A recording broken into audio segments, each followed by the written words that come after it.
All right, we are starting the our monthly meeting, reading books. This month we read Last Chance to See. There's a cover. It's by Douglas Adams and Mark Carwardine. Douglas Adams, if you don't know, is famous for writing The Hitchhiker's Guide to the Galaxy. I believe this book came out pretty much, or he went on these trips pretty much right after he wrote the books. So it was like 1988 was when he traveled it. It was published in 1990. Right, the first, and this is the first edition. That's the first edition? Yeah. Okay. I think so. It says it was published in 1990. Yeah, that's what this one says too. Oh, really? Yeah. Oh, maybe they just have different. Well, and I'm wondering if. Well, this says 2018 Ballantine Books Trade Paperback Edition. Yeah. That's So, copyright yeah, as you can see the cover, it's dated, but it's there's some things in it that are dated, but other things it's nice as a historical, it's dated as in we know when it was, right. But a lot of it's not outdated necessarily. I mean, some of it is. We can get into some of it.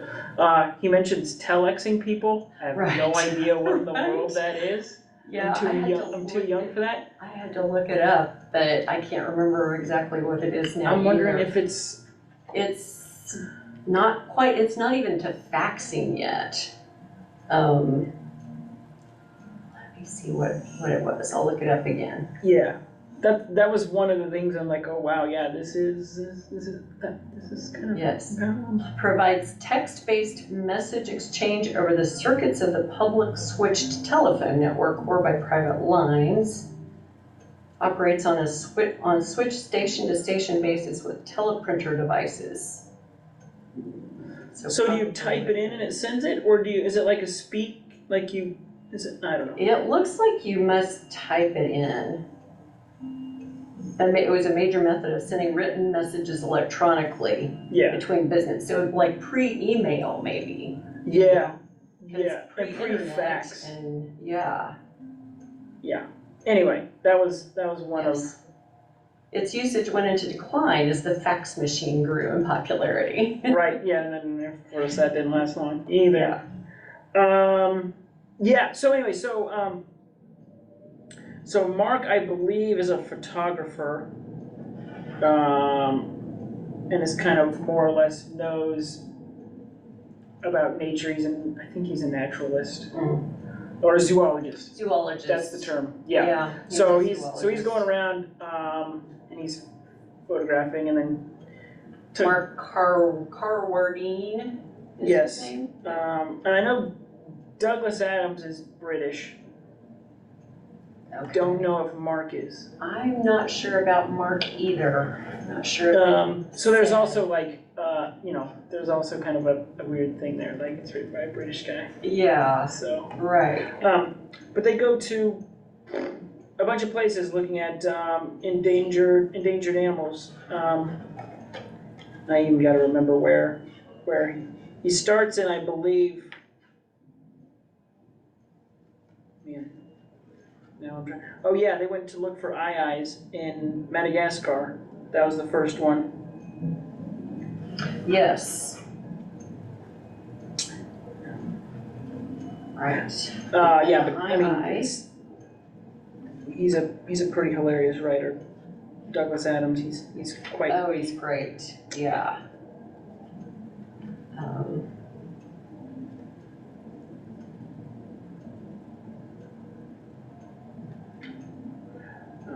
But that's a relatively short chapter. That's only 7 pages before it gets into Oh, that was the twig technology chapter, isn't it? Yes. Okay. Yep. So the eye has one really extremely long finger. Oh, right. Yes. And to reach up under the bark.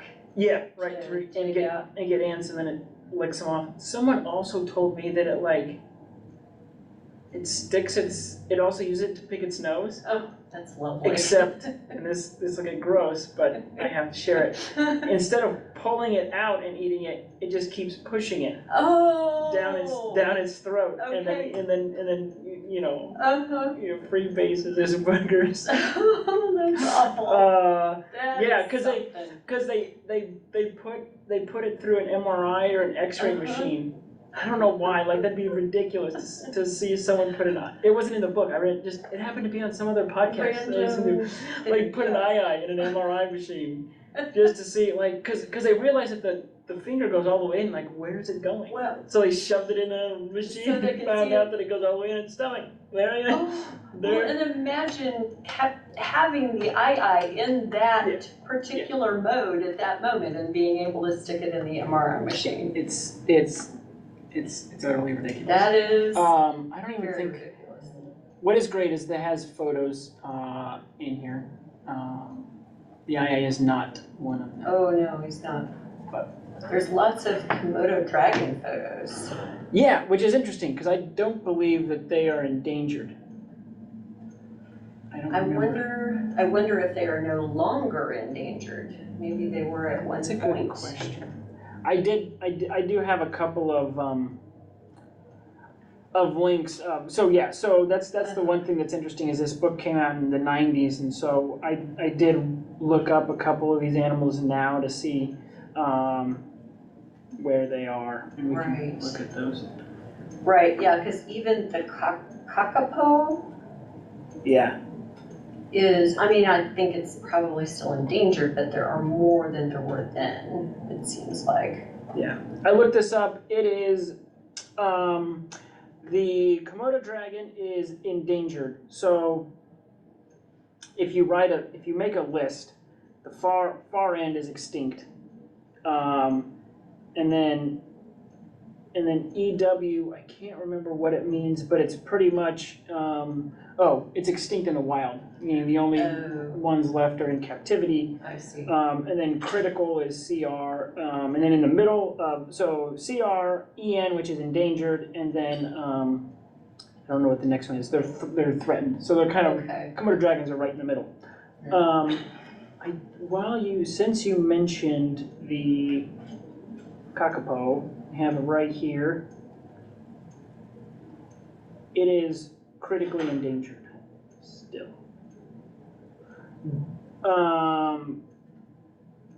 Yeah, but I mean they're still in.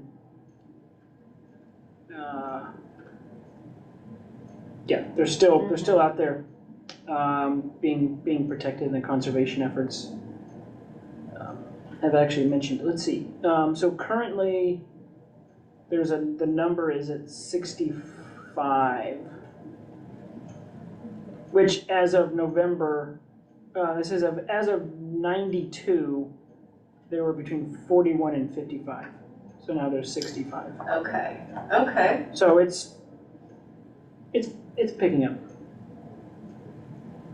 As slowly as they breed, it sounds like it is not going to be an exponential. Well, increase. And these are the ones that they're moving them to a separate island that's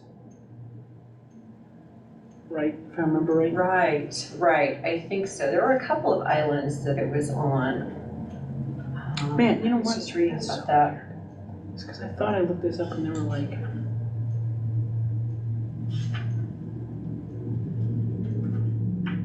Stewart Island was one of the places, but that wasn't the place where they were. Right. The island they were on with Don Merton was Fiordland. Yes. I assume that's how you pronounce it, in New Zealand. Right. Well, and I thought I saw... vast tract of mountainous terrain that occupies the south. Yeah.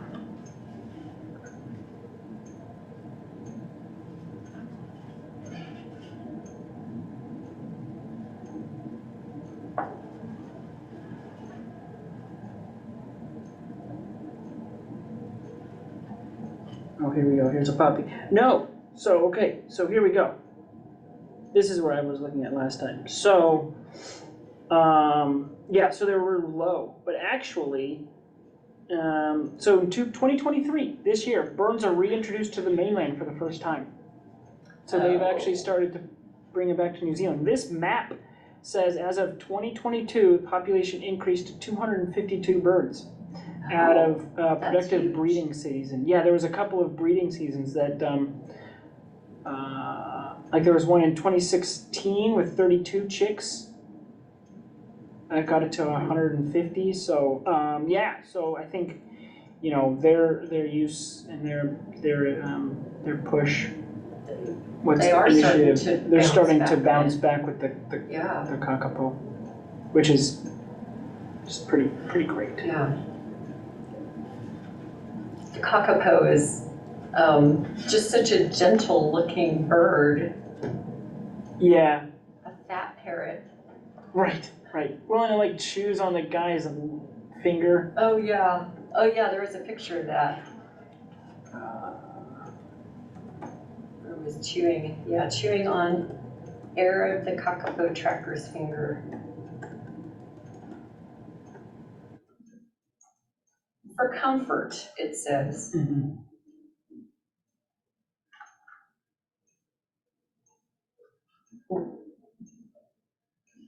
Yeah, I'm trying to look up pictures on this thing to share on the screen because. Oh right. But it's almost useless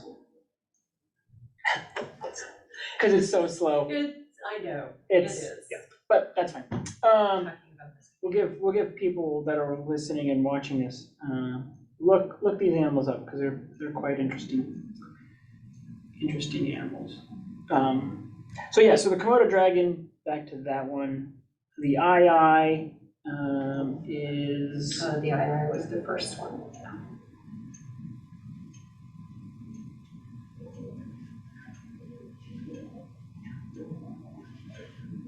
is endangered. Oh, okay, yeah, and the II is the nocturnal lemur, right? Yes. Yeah. It doesn't exist anywhere else on Earth. Mm-hmm. Yeah, there's a lot, you know, Madagascar has a lot of animals that only exist there. Well, it was interesting, so, because it talked about the evolutionary timeline of lemurs, and, because it's a type of lemur, and it split off from the great apes, I think after actually us. I can't remember. Anyway, it's the idea that lemurs can't exist where apes are because of competition and something. So because Right. apes aren't on Madagascar, that they're able. That's the only way that they can compete right enough to survive. Yeah.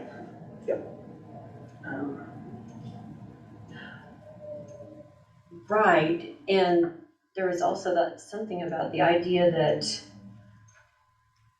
I can't remember what the other animal was, but like it was a similar evolutionary path that the II was on to some other animal that Right. it like Yeah. And there was a term for it. What was that?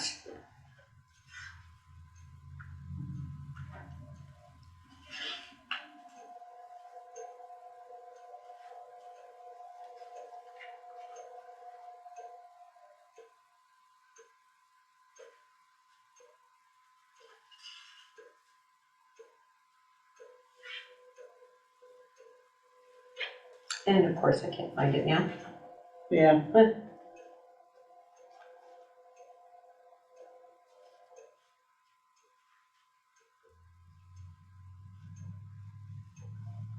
Oh, here's the term Filofax, which I've never heard of. Is that? But is that like a Rolodex? Maybe. Because he takes outside and has pictures on it. Yeah. I don't think it's I'm electronic. dating myself.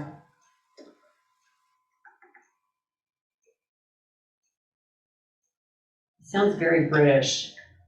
Yeah, that's, yeah. Halifax.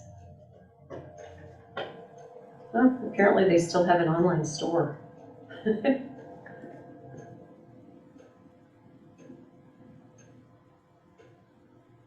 Oh yeah, it looks like an address book, Okay, yeah, that's, like old school. yeah. Huh. Yeah, that is more of a British thing where they call things by the brand, right? Hoovers and whatnot. Mm-hmm. Oh yeah, and Douglas Adams makes the realization that he was a monkey looking at a lemur. Oh, right, yeah.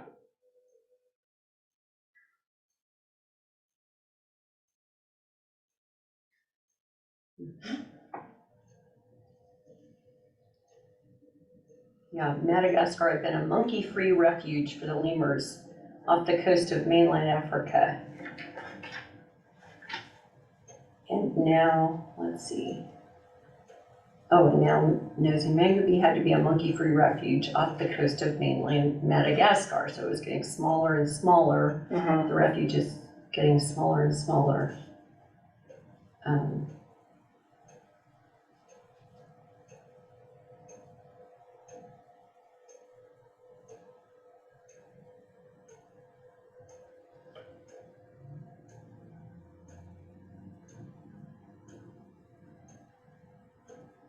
Oh, another random thing that I noticed is that Zaire, it's still called Zaire. Right.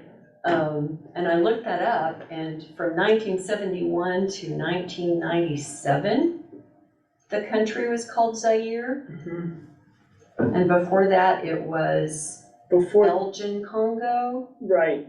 At least, right. I'm not sure when it yeah. became Belgian Congo, but then in 1997, it went back to becoming, to being called the... Is it the Democratic Republic of the Congo? Yeah. Which is confusing because there's that, and there's also just the Congo. Just the Congo. Oh, which is a different country. Okay. But I'm going to show my ignorance there. The history of the Congo is horribly fascinating. So King Leopold from Belgium, like, basically colonized the area, and it was known for its rubber trees, and this happened right at I think it was 1850s or turn of the century, right? When people started to vulcanize rubber. Oh, yeah. So rubber is just this huge commodity, and they have it. So he basically just enslaved, all the people, and just did a whole bunch of atrocious things. Yeah. Yeah. Yeah. And so that's that's why it's called the Belgian Congo. Which is weird because they said it's like the Belgian Congo is 5 times larger than Belgium, the country. Oh, wow. Yeah. And so, right. Yeah. Yeah, the power to do that must have been firepower, I'm guessing, that allowed them to take over like that, or? Yeah, I mean, that's a history. Yeah. Right. Yeah, I listened to a podcast on it, and I mean, it's, and it's, you're just forcing people to do things and lying to them and saying, promising them things, and then they do it, and then you're, right. They reach a tipping point, and then the natives come back on it, and then, well, and then you turn them on each other, and there was a lot of that too, right? Like, you don't fight them. You make them fight each other, and then they can't see you, pulling these strings. And right, that's horrible. It is absolutely horrible. What was in Zaire? Was that the That was that the rhino? Rhino, yes. Yeah. The white so rhino. So that one is sad because. So did you finish the book? No, I didn't. I am on page 123. And the Heartbeats in the Night. Still with the kakapo. Yeah. So I think in the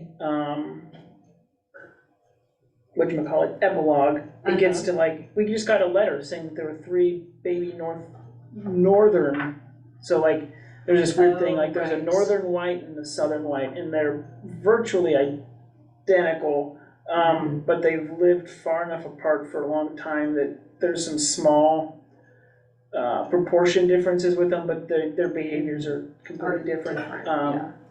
And the white rhino is not white, right? It's Right. dark gray. Yeah, it's gray. I mean, it's like a mistake in their understanding. It's still lighter than the black rhino, but it's Yeah.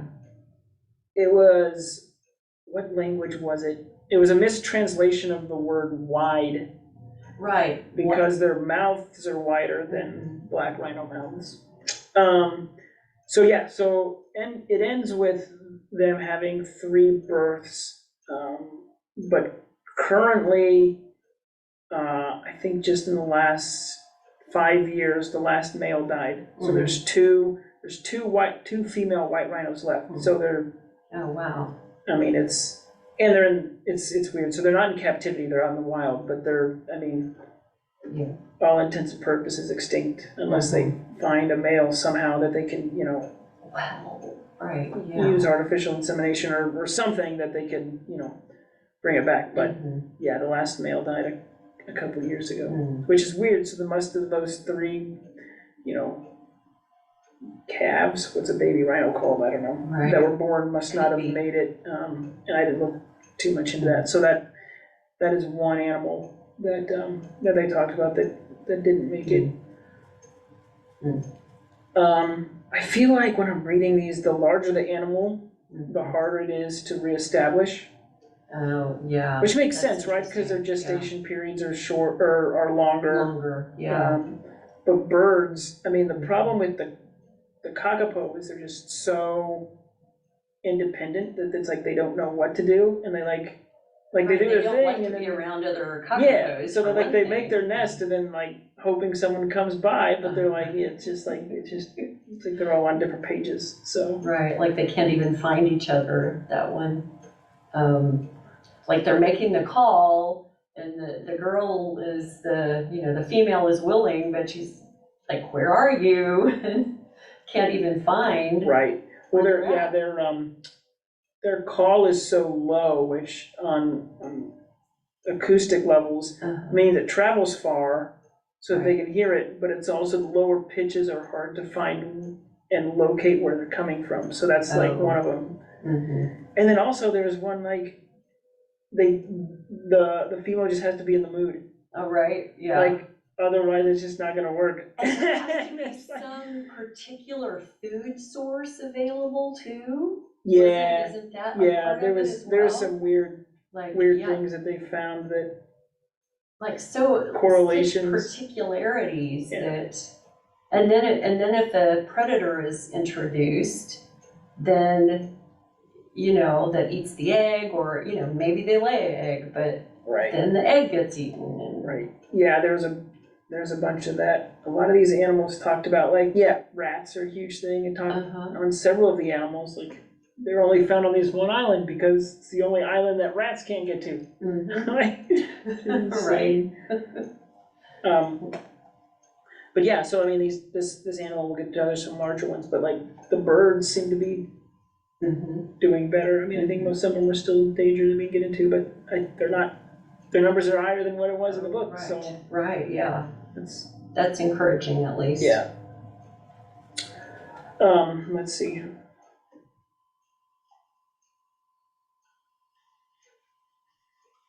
But yeah, the Komodo dragons, that was an interesting read. I think that one's more about, less about the Komodo dragon, but more about just the commoditization of them, the feeding things that they just come and some of these animals just can't do anything because they just sit there and wait to be fed. They expect to be fed, and so they're out in the wild, but they're not, because they don't do anything. Right, yeah. They wait for the goat to show up. Yeah, and there's of course a big group of people watching it, and and they have to slaughter a goat, and it's but the ending of that chapter I enjoyed. Let me see if I can find it and read it. So he's thinking about all this, right? He goes with the group and they've taken this goat with them, and they're kind of wondering what they do, and eventually they slaughter the goat and then quarter it and feed it in front of groups of tourists. Yeah. And so the end of that chapter I thought was interesting.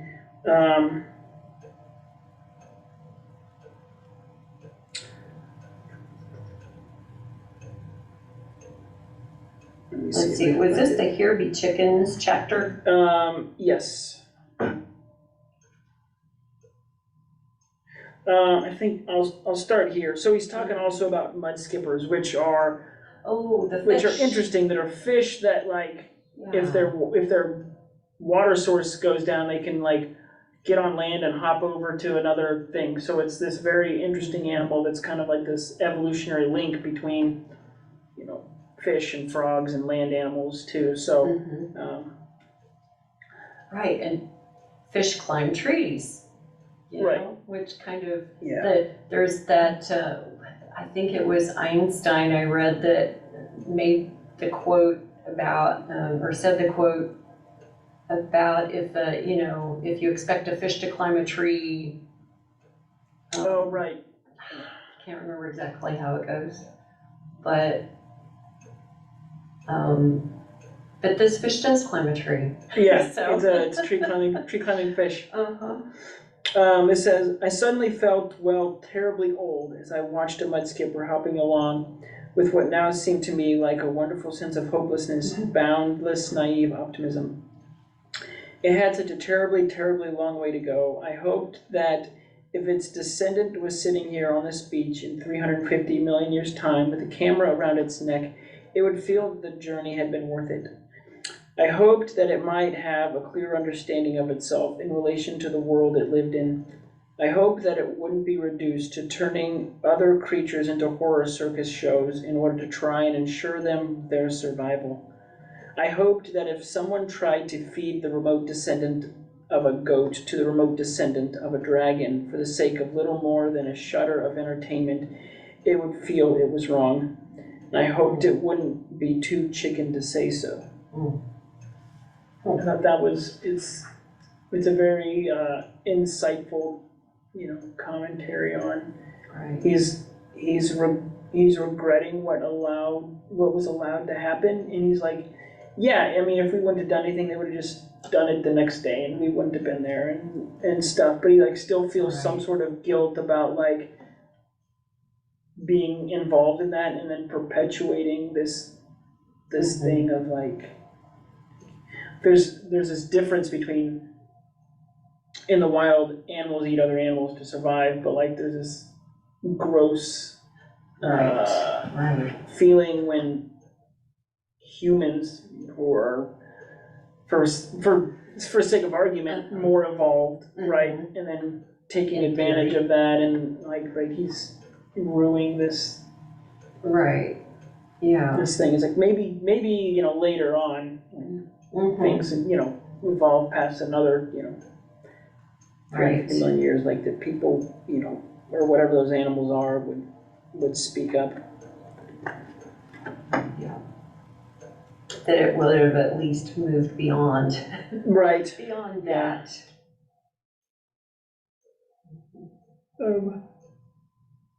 Then moves on to we're talking the next chapter is leopard skin pillbox hat, which is kind of an interesting reference to a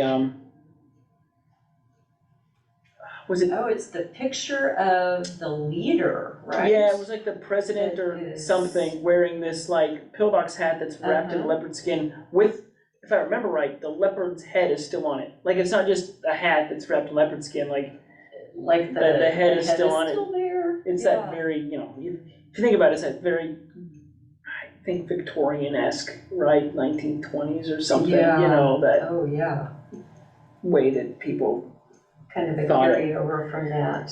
And then just he writes quite humorously about the bureaucracy of how to get through airports and stuff, and that kind of goes through. This is in. There's a lot of commentary. As we said, it's Zaire, but he does the same thing in, I wanna say it's Asia somewhere, but I can't remember where else. Okay. China, it wasn't China, somewhere else too.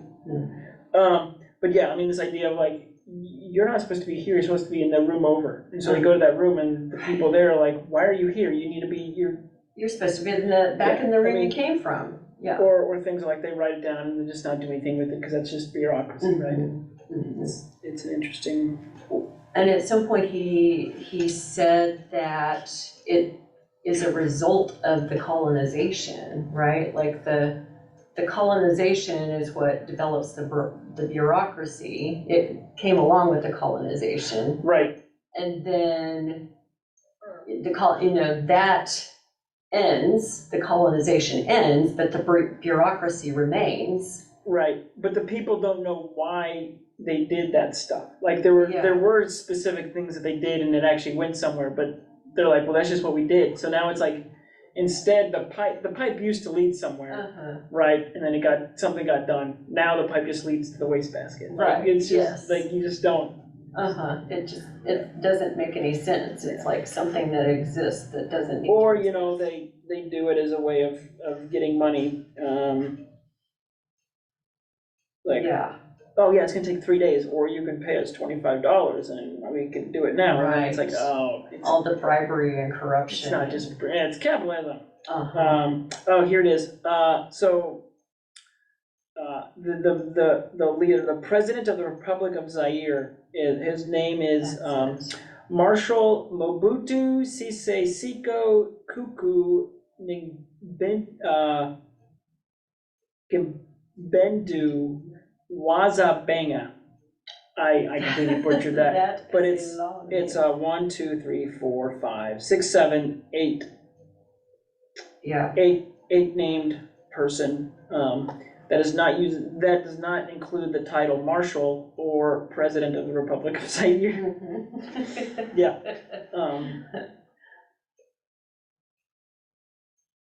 Right. Yeah. Portrait of a part of a leopard. That's, yeah. The part of the leopard in question had been fashioned into a rather natty leopard skin pillbox hat.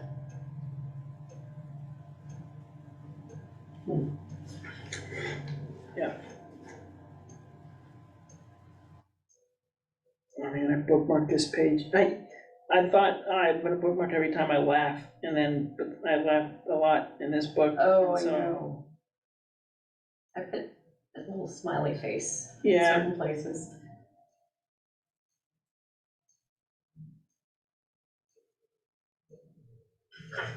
Oh, right, and they're told that they need a currency declaration form, but they can't get one because they don't have any, and then they go to the place where they're supposed to have it. And like, how come you don't have a currency declaration form? It's no excuse.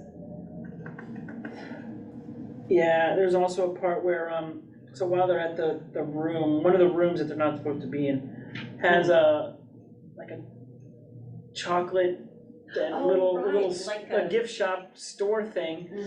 But no one can buy anything there because it only takes Zaire currency, but it's at the airport.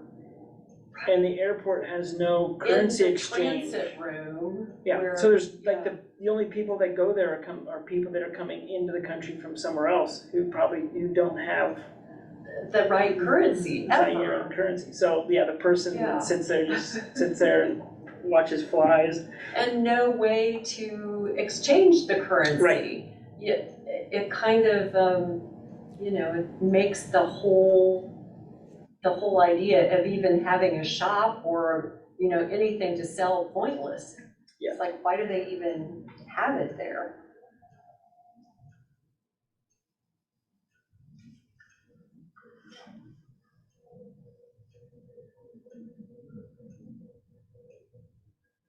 He doesn't think, the author, Douglas Adams, doesn't think very highly of missionaries. Because the flight to get to Zaire, the Democratic Republic of the Congo, was with a group of missionaries, 13 missionaries. Oh yeah, well, and this is his thing, like, haha, yeah, right. yeah, well, I mean, he's a thing of like, Catholics who arrived to teach the native populace that Protestants were wrong, and Protestants who came to teach that the Catholics were wrong, and the only thing the Protestants and Catholics agreed on were that natives had been wrong for 2,000 years. Which, Right. I mean, I think he's meant to be funny, but it's more accurate than not. It is, I mean, right. especially, I grew up in the 90s, and it was something like that. So, like, yeah, that time period for missionaries was kind of a bleak. A bleak time period. Yeah.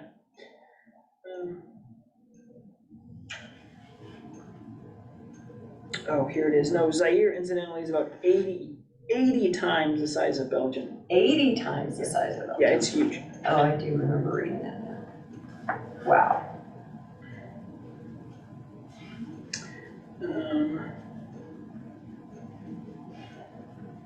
All right, they were getting to where the mountain gorillas lived at this point, Yes. right? The silverbacks. Mm-hmm. I got out I was looking on Google Maps to try to figure out where exactly that was, because it said the Virunga volcano straddled the border of Zaire, Rwanda, and Uganda. And I had kind of trouble finding borders that were in the right place. Yeah, and I think things have moved around a bit since then too. That could very well be. That would make sense.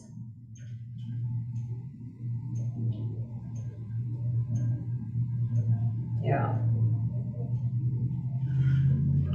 Yeah, I'm not sure, but I think that some of those borders move based on whatever. Right. Yeah, there was a town that they came into that I looked also, Bukima, and I found a Bukima, but it was not where they described at all. It was like way over someplace else. He described it as a village in the foothills of the Virungas. But it was like way over someplace else.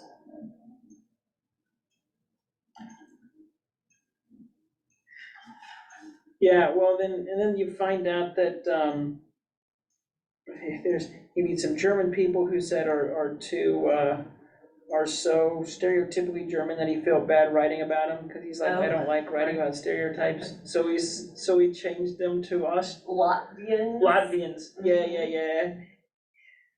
Yeah, so he says, okay, I'm saying they're from Latvia because otherwise they're way too stereotypical. They're way too stereotypical German. They found that they send people out to find the gorillas, and then be with them for a little bit, just so that the gorillas get used to people, so that when they bring actual tourists or something through, the gorillas kind of stay and habituation or something. Yeah. Habituation that they talked about. Yeah. Which I thought was interesting. I couldn't tell if that the tourism and having people become familiar with them is actually part of what ends up saving them, right? Or these various species. Yeah. Not just the gorillas, but I don't remember how many gorillas there were. I don't either. Oh, here, I found the part, backing up a little bit, I found the part where they were talking about the colonialism bringing the bureaucracy. And, oh, yeah. It says, like most colonies, Zaire had imposed on it a stifling bureaucracy, the sole function of which was to refer decisions upward to its colonial masters. Local officials rarely had the power to do things, only to prevent them from being done until bribed. So once the colonial masters are removed, the bureaucracy continues to thrash around like a headless chicken with nothing to do but trip itself up. Yeah. Bump into things, and when it can get the firepower, shoot itself in the foot. Which is really funny. Yeah. That's exactly it.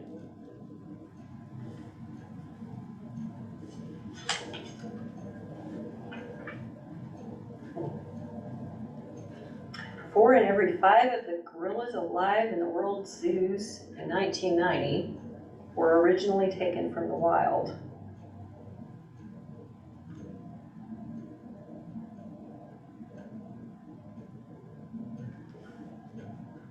Oh yeah, Helmut and Kurt. Yeah. Germans. Of course, not really their names. Because they were indistinguishable from all the other German students they encountered.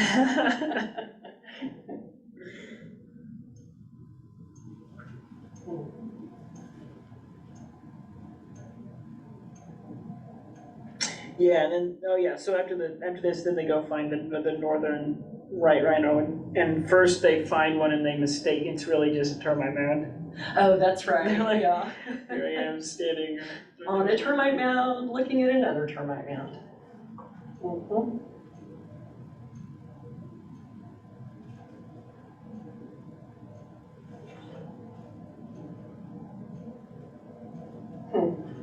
But I think it says they eventually find one. And it's interesting, they talk about how their eyesight's so poor that they use smell, I believe. Is that what Say it that is? again, sorry. They use smell. Oh, right, To- their sense of smell is like their eyes. Right, That's yeah. their primary mode Which of is interesting. sensing. So Douglas Adams does this kind of, Yeah, metaphor or comparison of like what it would be to like first experience a smell and then for us, right? Right, Yeah, right. and then Or look at it to touch. see where it's coming from, Uh-huh. rather right. than Yeah, whereas the rhino, they might be looking straight at you, but not really perceive you right. until they smell Yeah. you. Yeah, so they had to walk completely around this thing because based on the wind, they were always trying to get on Stay trying to get upwind upwind of the rhino. So they do this huge like half a mile arc around it just to Right. sneak up on it. And then I think it gets within like, I think they say like within 25 feet or 25 yards. 70 feet away, that's Wow. pretty close to. Right, yeah, that is, I think it was 25 yards. I think I remember that number for some bizarre reason.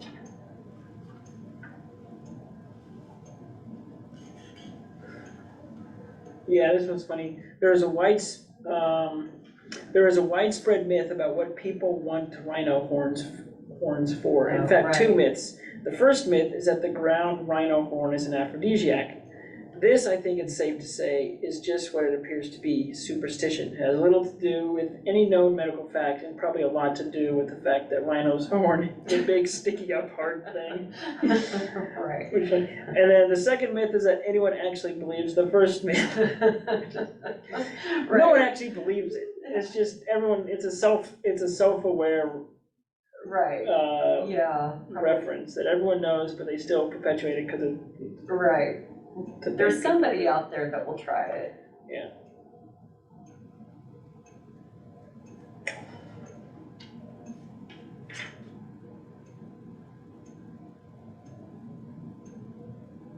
Yeah, and then there's this part. So it's like now it's become like you don't poachers, right? So I mean, you can get caught and fined and thrown in jail and all for like I think they say it's like $12 or $15 for a horn, right? Oh wow! Right, which is ridiculous, nothing. But the end seller, like as it goes down the line, like you might buy it for what did it say, 1,000? Yeah, I think it was. Yeah, I think it was in the thousands. Right. And then it says, it's easy to ask. In fact, I asked this: why not simply pay poachers more not to kill the animals?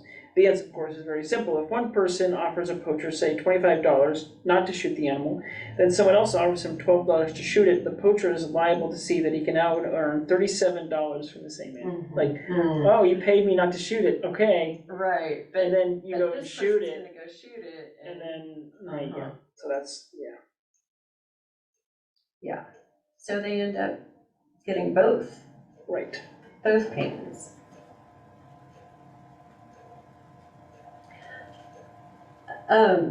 I feel like we have talked about with other books, the anthropomorphization. Yeah.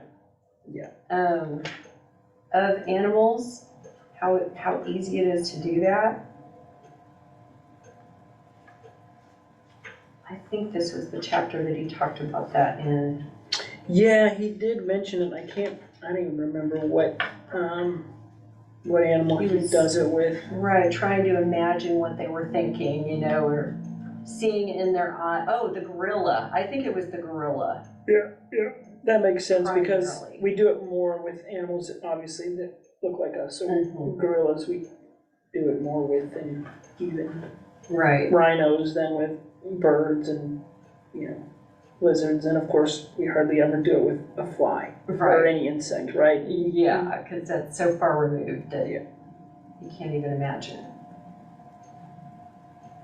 Yeah, we try to make their behaviors, attribute their behaviors to something we're familiar with.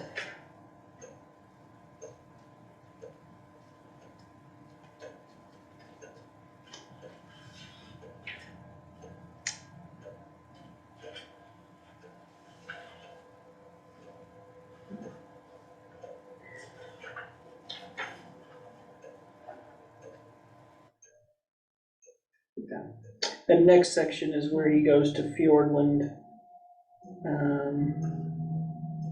which is New Zealand, and that's where he looks for the kakapo. And that's the heartbeats in the night chapter. Yeah, and they have like special trackers that have a dog that follow them to track. Oh yeah, that can track the kakapo. Which, it was like that, and then the dogs were also trained to kill any other animal but kakapo, right? Because kakapo, obviously, if there's any other animal on that land, then it'll eat it. So they train the dogs to kill, rid off all other animals. Cats and rats were I think the main. Yeah, I think so. Something called something that's like an ermine, but that's not the name of it. Yes. The stoat. Stoat. The stoat. Yeah. Which they're all the same weasel family. Yeah. Yeah, they're cute, but they're vicious. Yeah.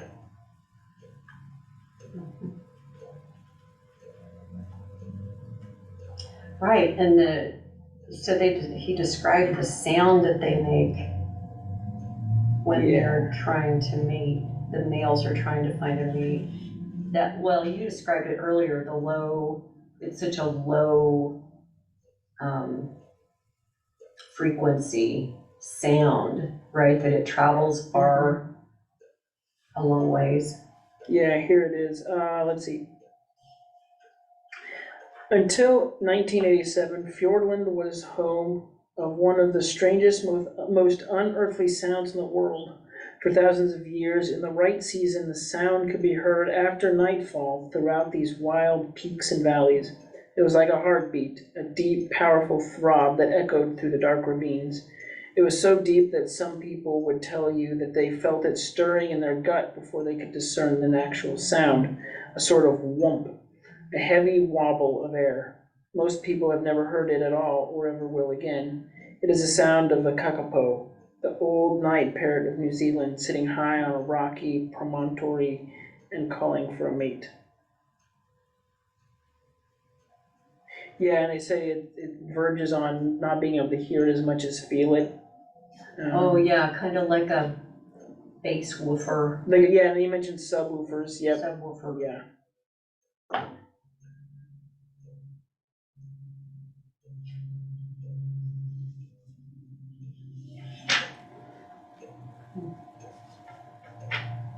He goes on and on about the track and bowl system. Yeah. And, really builds that up. And then once he gets to describing it, it's basically just they dig a little trough, right? And there's paths to it. Yes, because it's all the underbrush. They just make all the paths to their little home that hopefully Yeah. the female would find it and lead them to them, and Right? they can mate. That's what it is.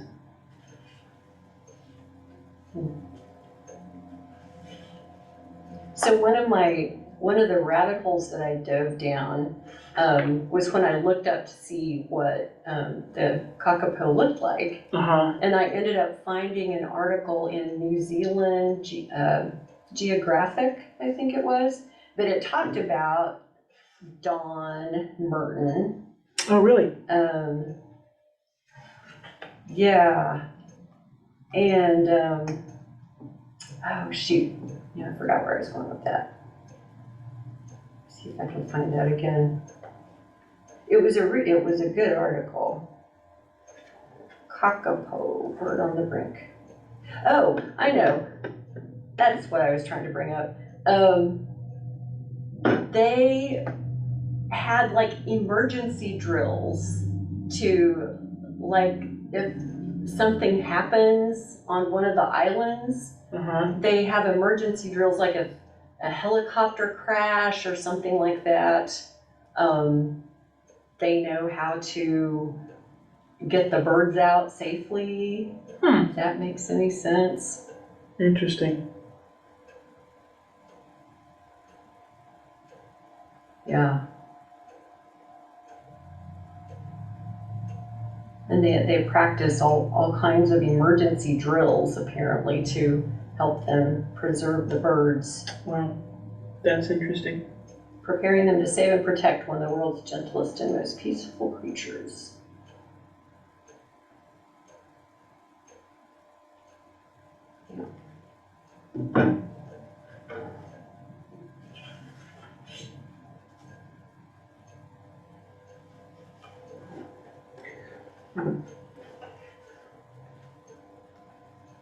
Yes, they go on this long hunt and they eventually find one. Oh, the line, it seems that not only has the kakapo forgotten how to fly, but it has also forgotten that it has forgotten how to fly. Yeah. That cracked me up.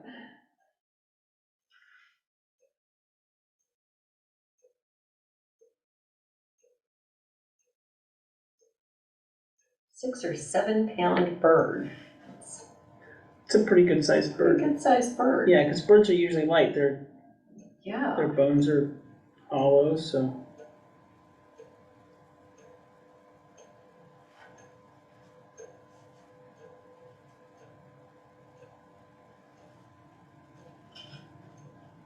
And they don't know how to defend themselves.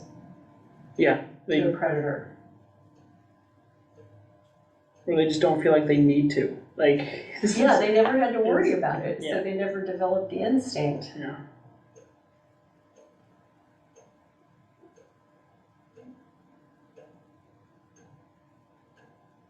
Ralph. Ralph was the name of the bird. So they've obviously they've labeled them all with a number, and then you can look it up, and they've named them and stuff. Which is interesting. They all have names? I think so.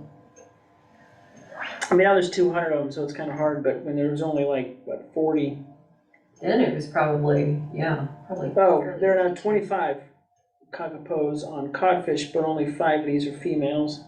Okay. And there's only one that we know of left on Stewart Island, and that's a male. Only a total of 40 kakapos left altogether. Now it's up to 200, and they're bringing them back to the mainland. So. Yeah, I remember reading that finding space for them is kind of difficult. Actually, that is a problem in and of itself because they don't want to be around other birds. Yeah. So finding enough territory is actually a problem when they do, which is when they do bounce back in numbers. Yeah. Which is probably why they're moving them to the mainland then, too. I wonder if they were originally on the mainland. Yeah, maybe, I don't know.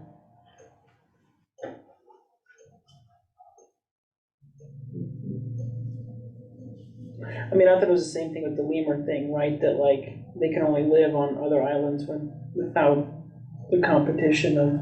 Oh, right, yeah. But Not the competition of like the apes, yeah. monkeys, the monkeys.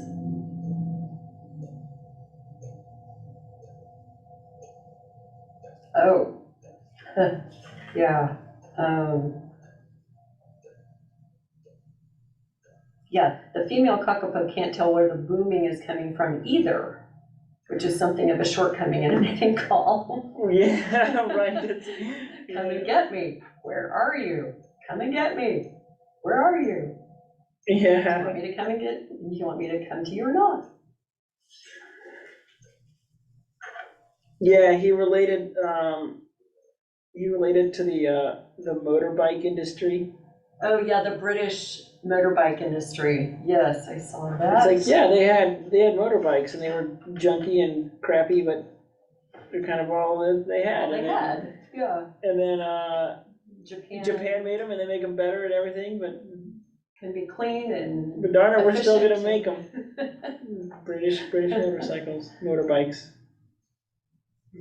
He's like, as he goes, he's like, he's like, they're starting to become holes and his analogy falls apart. But initially I thought it was interesting. Yeah, even he says his analogy falls apart, Yeah. as I recall. Yeah.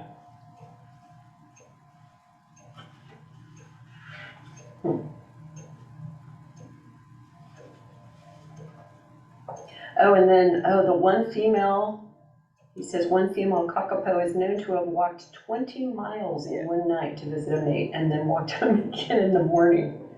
When she didn't find the mate, because the mate wasn't there. Yeah, yeah. Oh yeah, and the female can only come into breeding condition when a particular plant, the podocarp, for instance, is bearing fruit. And it only happens every 2 years. It's like everything is stacked against this bird. Yeah. For continuing. Yeah. As a species. Yeah.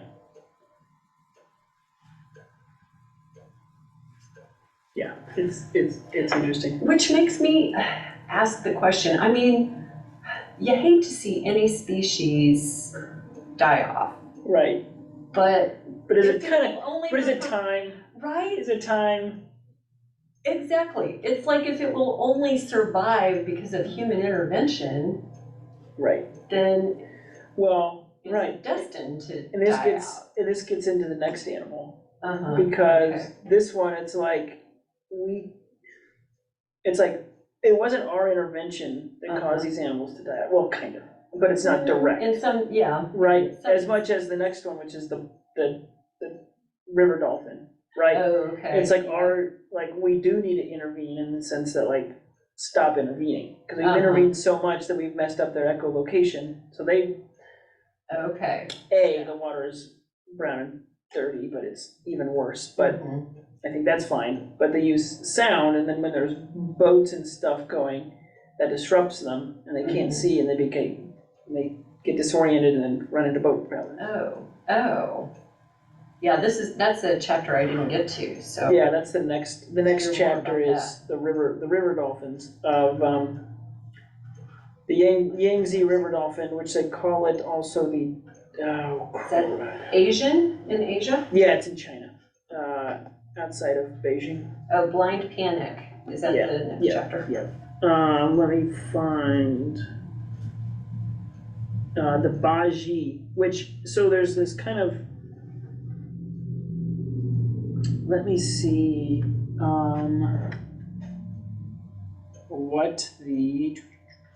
There's some sort of of course there's some sort of myth, right, that they're like princesses, right? This reincarnated princess. That's when they first find it. That's kind of it's right, like we have sea cows, right? And they're right, yeah. And they were mermaids, right? And it's kind of a similar thing, except anyway. So yeah, they go out and there's this funny thing. They're trying to record them. So they put a microphone in the water. Okay, yeah. And then they listen to it, and it's like, I mean, so I can't remember how fast sound travels through water, the order of magnitude better. And they record it, and it's just like this cacophonous sound of just all the boats in the entire, like they said that they're picking up stuff from miles away, right? And this is what the dolphins are hearing all the time. So anyway, they go on this long, funny story about, they need to waterproof the microphone, and they say, well, the best way to do it is to put it in a condom. They don't have any condoms, so they're like using, they don't know Mandarin, right? So they're trying to go around trying to explain that they need a condom, and they're saying like, yeah, we're doing inappropriate hand gestures and stuff, trying to explain it. And like one time, I finally got a hold of someone whose thought it was, and they're like, okay, we don't have any. We need to go to this other place, and they kind of laughed and helped them. They get to this other place and they give them pills, and they're like, someone was like, oh yeah, right solution, wrong method, right? Like, like that's not. I mean, we're getting closer, but it's still not what we want. Like, yeah, but these will work better than a condom. And we're like, well, that's but not what for we're the purpose. right? Yeah. So eventually they get it. And it's a long funny story because of translation differences, but they end up finally getting one, sticking in the water. But this one I did look up, and it is extinct. The dolphin is extinct. Yeah. Let's see. They haven't seen one since like 28. Let's see. The last known living one died in 2002. But I think that may have been a couple of spotted and stuff since then. But I don't think anyone has seen one since then. Again, and they've tried like making kind of areas of refuge in the. I mean, the Yangtze River is like miles across in some locations. It's huge, and they've tried to fence off and of areas, and then and they actually started having a fishery there to breed fish that comes in, but obviously it didn't Well, work. it seems like if sound travels so well in the water. Yeah, it's not gonna. Right. Yeah. But at least they can kind of keep them away from boats hitting them and that's that sort of thing. So yeah. But even if you're not solving the problem of the echolocation, you're at least protecting them from injuring themselves. Yeah. But Yeah.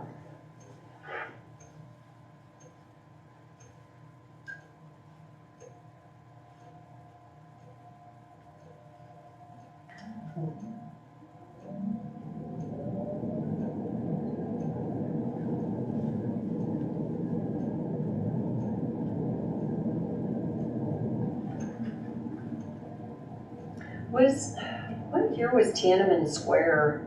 Oh, this happened. This happened. I think the year before. October 1988. Because I think it was 89. That's when Tiananmen Square, the famous the uprising and the bashing of the uprising. Right. Yeah. Right. Yeah. Yeah. So that the time you wrote the book, that would have happened, and they were there before. Yeah, because the book came out after it, because he mentions it. You have to remember, we did this before Tiananmen, because it came out in 90, which by then that whole thing was probably still fresh in people's minds. I should explain this is October 88. I had never heard the name Tiananmen Square, and neither had most of the world.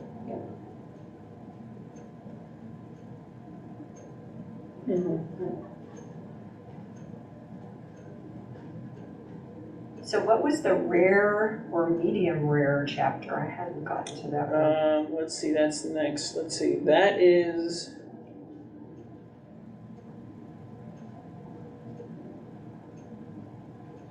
So that talks about the Mauritius kestrel, which is a falcon. Kestrel. Okay. Let me see. This one there was a handful there was like three. There was the kestrel, the pink pigeon, and the echo parakeet. Okay. The kestrel is endangered, so it's in the middle of the threatened group.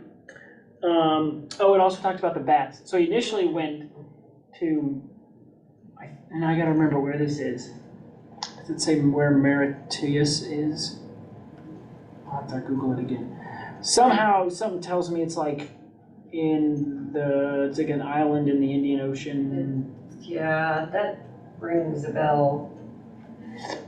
But he's like, you don't want to see fruit bats. Those are, I mean, they're rare, but there's hundreds of them.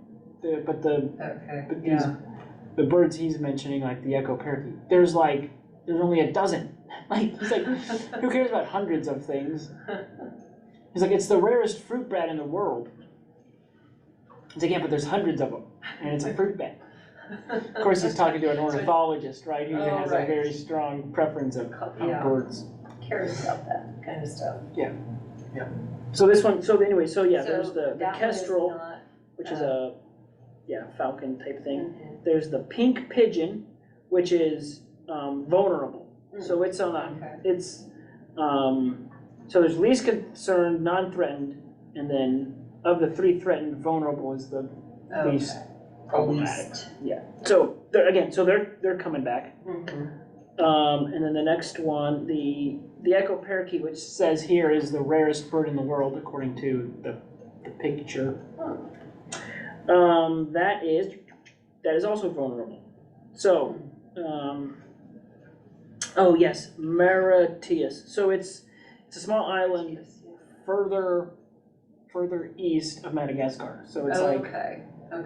Yeah. So Madagascar is on the east coast of Africa, and then Mauritius is, you just keep going out, and it's just a small. Okay. And but I think that's the one that he said.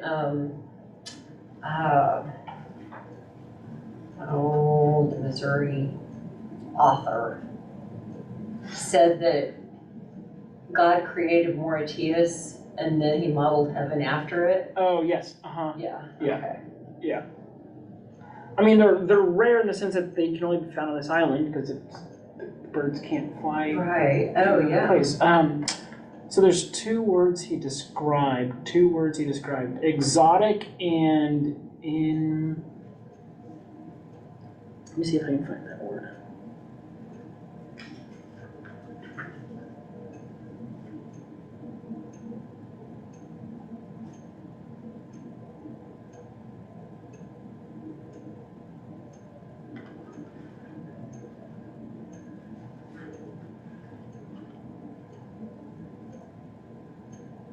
Endemic. So endemic are ones that only live there, and exotic are ones that come from somewhere else in. So they've talked about this where endemic animals like they don't have competition, so they don't need to get defense mechanisms, whereas exotic animals have to fight to get to the top of the food chain of where they are. So obviously when they get to places where there's endemic animals, they just slaughter them because either they eat them or they're just much more higher performance, and they just eat the other person's food and just kick them out, and the other animals can't survive. Aggressive or yeah, even maybe by just being there and multiplying and taking over the habitat. Kind of like us, I guess. Are we exotic? Yeah. Are humans exotic? In some places, I guess we are.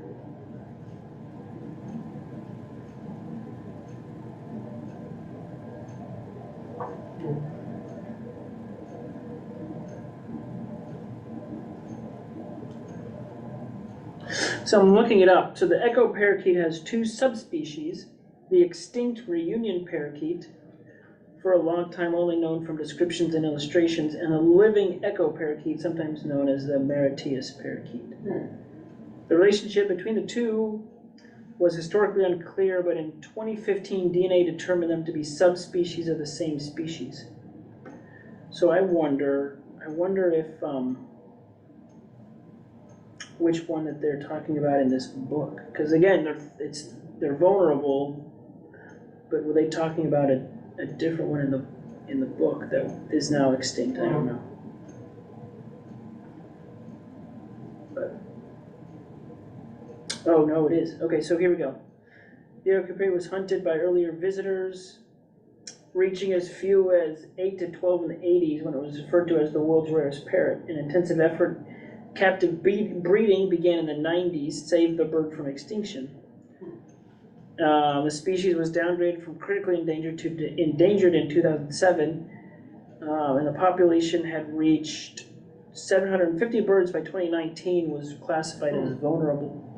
Okay, so that one is really bouncing back. Yeah. I think one of these birds, I can't remember which one it was of the three. I think it was the kestrel, but I could be mistaken.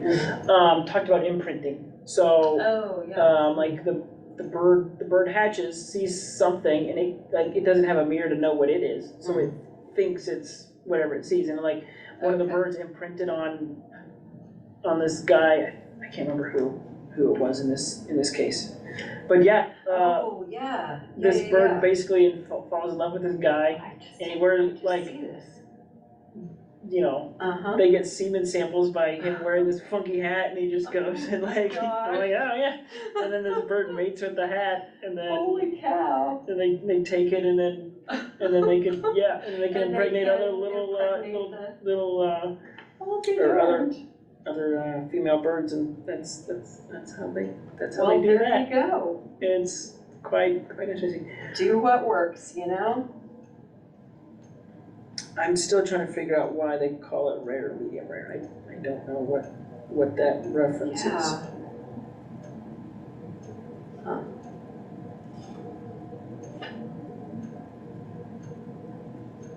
Yeah.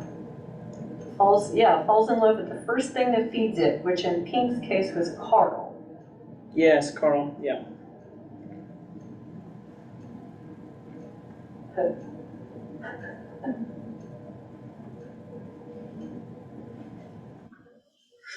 They run into some French guy named Jacques, which is French, of course his name is Jacques. Right. And he's like the Richard, the handler, I think this is of the kestrels, just found him just utterly repulsive. Oh. Annoying just to be around.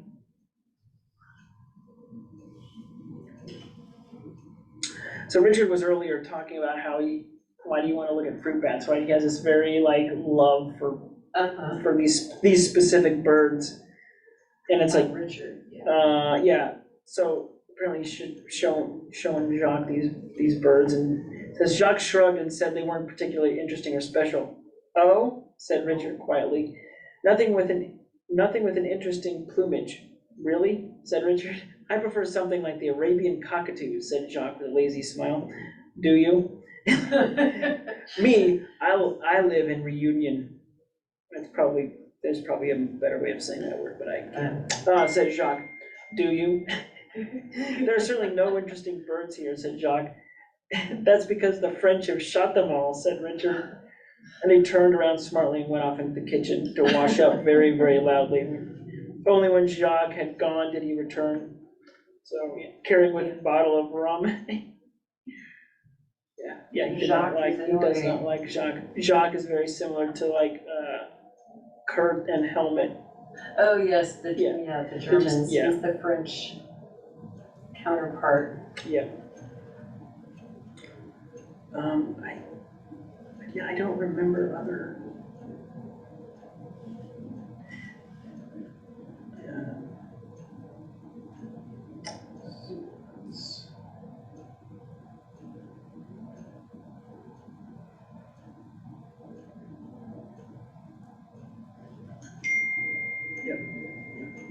So that's the book. There's a nice epilogue written by Mark, which has a sad spot. So we talked about the dolphin no longer being around. There's a letter that they written from some people. It says, "Dear Douglas and Mark, we enjoyed the Yangtze River Dolphin program, but listened with a touch of guilt. We recently spent 3 months working in a number of factories in Nanjing. We had a wonderful time with the people and ate well. To honor us when we left, one of them cooked a Yangtze dolphin. So really, there should be 201.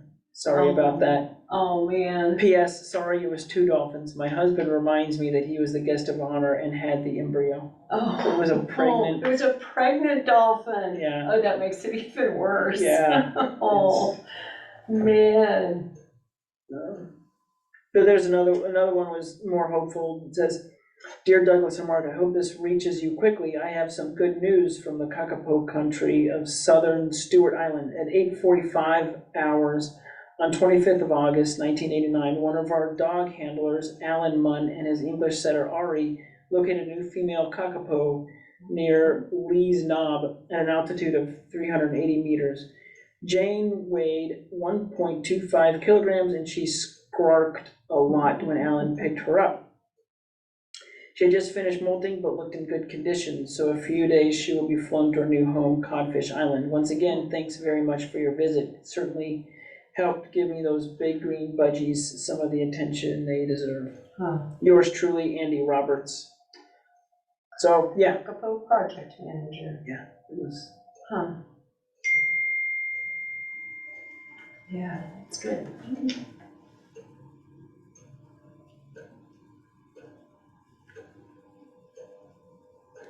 But yeah, it ends with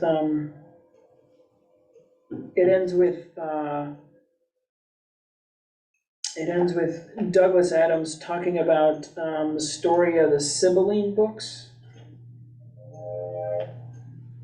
which I thought was an interesting story. So it's this story, you know, there's a village, and it's doing what it does, and an old lady. Still in This is the sifting through the embers. It's the, okay. The very last. Yeah. Part. But an elderly woman comes with a cart full of books, of 12 books. And she says, "This has all the knowledge and wisdom in the world in these 12 books. And I will sell them to you for, I can't remember what it said, one bag of gold." People are like, "You're foolish. No, we're not gonna buy those. We don't need them." She's like, "Okay, well then I'll just burn half of them." And so she takes half of them and burns them and then leaves. And the winters come and they fare all right. And the next spring she comes back and she's, says, "I'll sell you these, they've got 6 left. I'll sell them to you." Okay. And they're like, we're not gonna buy them, but how much? She's like, 2 bags of gold. And they're like, Right. You've quadrupled your price. We're not gonna pay twice as much for half of the stuff. And she's like, "Okay, well then I'm still gonna burn half of them." She shreds them up and burns them. She has 3 left and she leaves. And the winters come and they're even worse, but they fare through it, and spring comes and they kind of forget about it. She comes back and she's like, 3 books, and I'll sell them to you. And they're like, "Well, how much?" And she says, 4 bags of gold. Oh yeah. And they're like, "No, we're not gonna do that." And so she leaves, and then and so she burns 2 of them right there. She has 1 left. She then the next there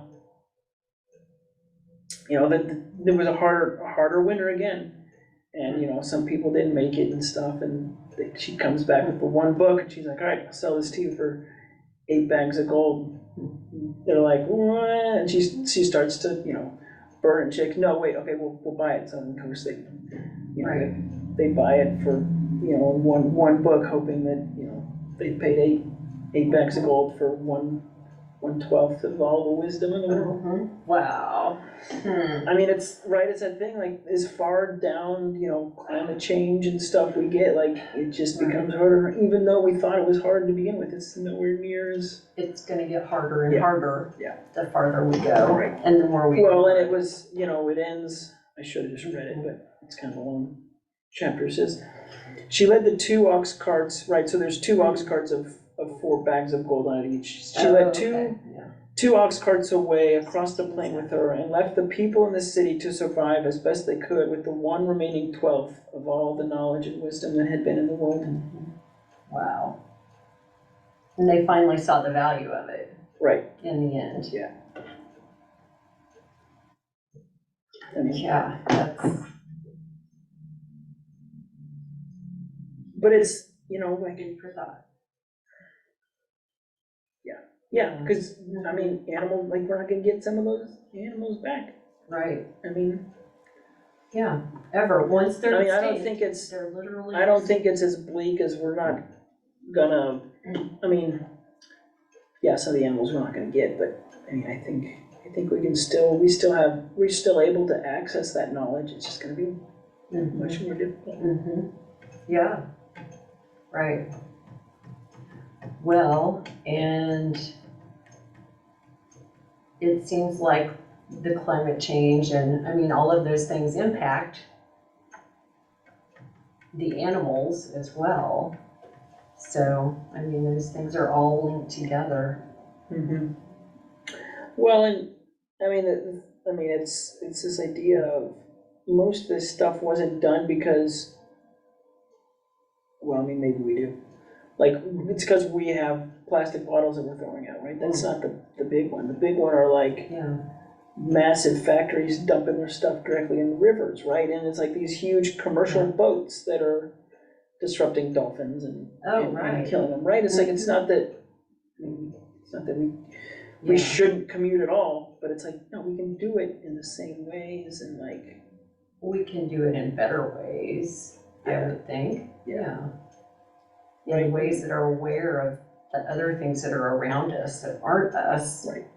Well, and I don't, maybe it's my anti-capitalist ideas, but like the idea that some people are billionaires means they cut corners somewhere. Like, it's not that like, this is the only way we could afford it and it was cheaper. It's like, no, you made it cheaper, but you didn't, right, it's trickle down, right? You didn't actually pass those savings on, you just lined your own pockets. And it's like, if you could use some of that money that you saved, didn't have to like make such a horrible mess of things, like, great, you'd still be a millionaire instead of a billionaire, right? Like, I mean, you'd still be well off. You still have more money than you could ever dream of, and we wouldn't, and you know, maybe we would still have a river dolphin. Yeah, right. But it's just the same thing, like they pass it on and blame us for, you know, driving too much and stuff. It's like, yeah, but our carbon footprint is like pinprick compared to, you know, some of the... like corporations that are churning out all of that.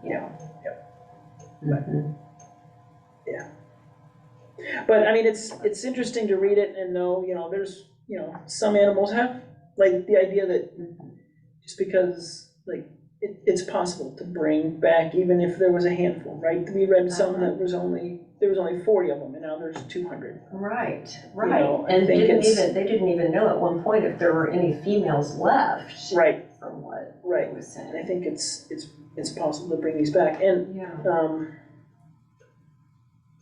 actually, there's one I will. I think it's the end of. Oh yeah. Let's see.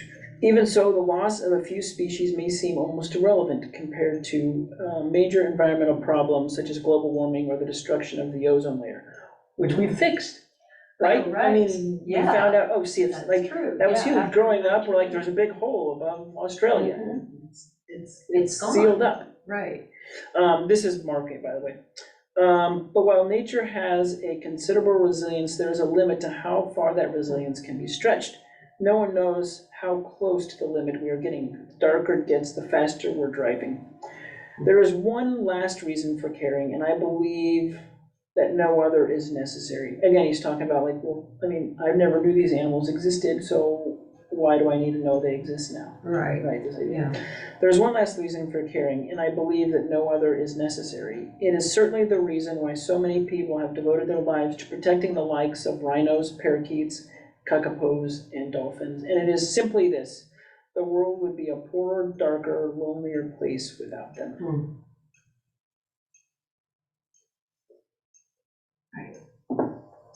Yeah. It was, yeah. I mean, it's all connected. It's like, why can't you just enjoy that something is there and like. Right, whether you know it exists or not, it still has a right to exist just because. Right, yeah. You know, it managed to make it into the world without you knowing about it. Right. Why can't you, Yeah. why can't we make it so that it can continue to exist? Right. Yeah. You know, don't mess those things up. I found it interesting that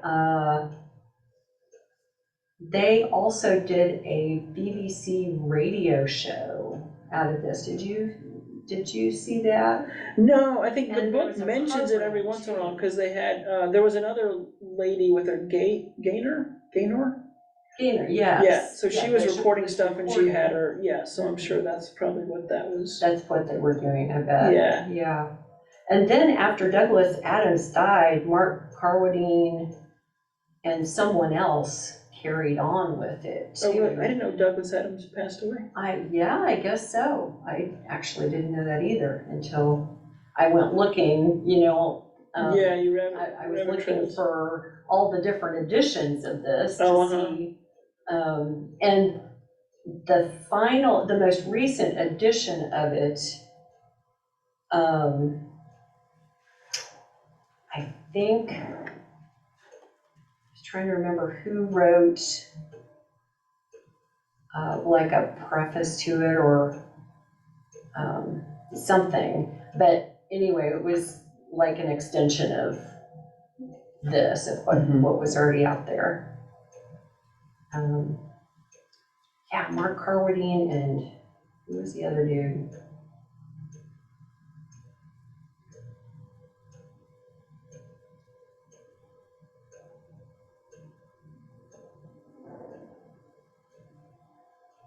I can't type.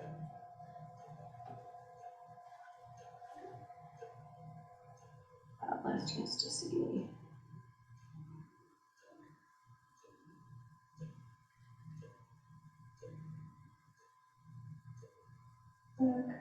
Yeah, Last Chance to See is a 1989 BBC radio documentary series and its accompanying book written by Douglas Adams and Mark.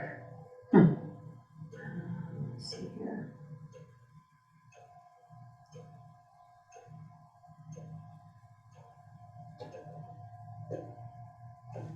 Yeah. Sorry, I can't find it now. That's right. That's why you're still Stephen Fry. Oh, of course, Stephen Fry. Yeah.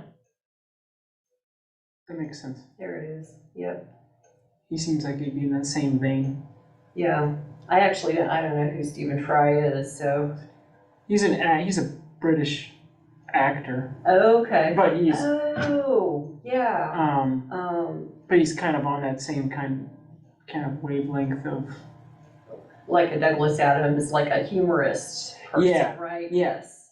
But he does have a serious, and philanthropic push to He would care. He would be a good person for the series. Yeah. So next month we're taking a break again because it's end of November is Thanksgiving and stuff. But if you want to either read the book and either talk about it in December or chat about it on the Facebook group, it's A User-Friendly Universe, Spiritual Speeches in an Academic Context. I haven't read it, but it seems to be similar to the similar ones we had last time where there's just a couple of essays and speeches, so they're small, but I think they are going to, obviously it's an academic context, so they'll probably be quite heady, but there's that. This was recommended to us from that FBC Creation Care group. Network. So yeah, Creation so a lot of Network. Clifford Creation Chalmers Justice Kane, Network. has been listed in that, several of his books and stuff, and so he put this one together as well. There's that Very one. good. And then the other book then in December is Andrew Peterson's God of the Garden. I haven't read it, but Andrew Peterson, I believe it's the same guy. He's a singer-songwriter, so he's a creative guy, but he's, taking obviously Genesis, and kind of recreating and kind of bringing life back into kind of that text that we read. And what is it says thoughts on creation, culture, and kingdom, right? Like what is all that? How does all that stuff relate? Okay. There's a chapter called Southern Ents, as in the Lord of the ENT, Rings okay, yeah, the character. Yeah. So again, I think there's I think it's going to be good about as a writer and a poet, I guess, as a singer-songwriter, bringing kind of a new light to what that the God of the Garden, right? What is our initial command, right? What does that look like today? So anyway, those are the two books that we will read to wrap up the year. The 2023 It's Team here. Purple. Yeah. year. Yeah. Wow. It's gone fast. Yep. All right. We will see you then. Thanks, Matthew.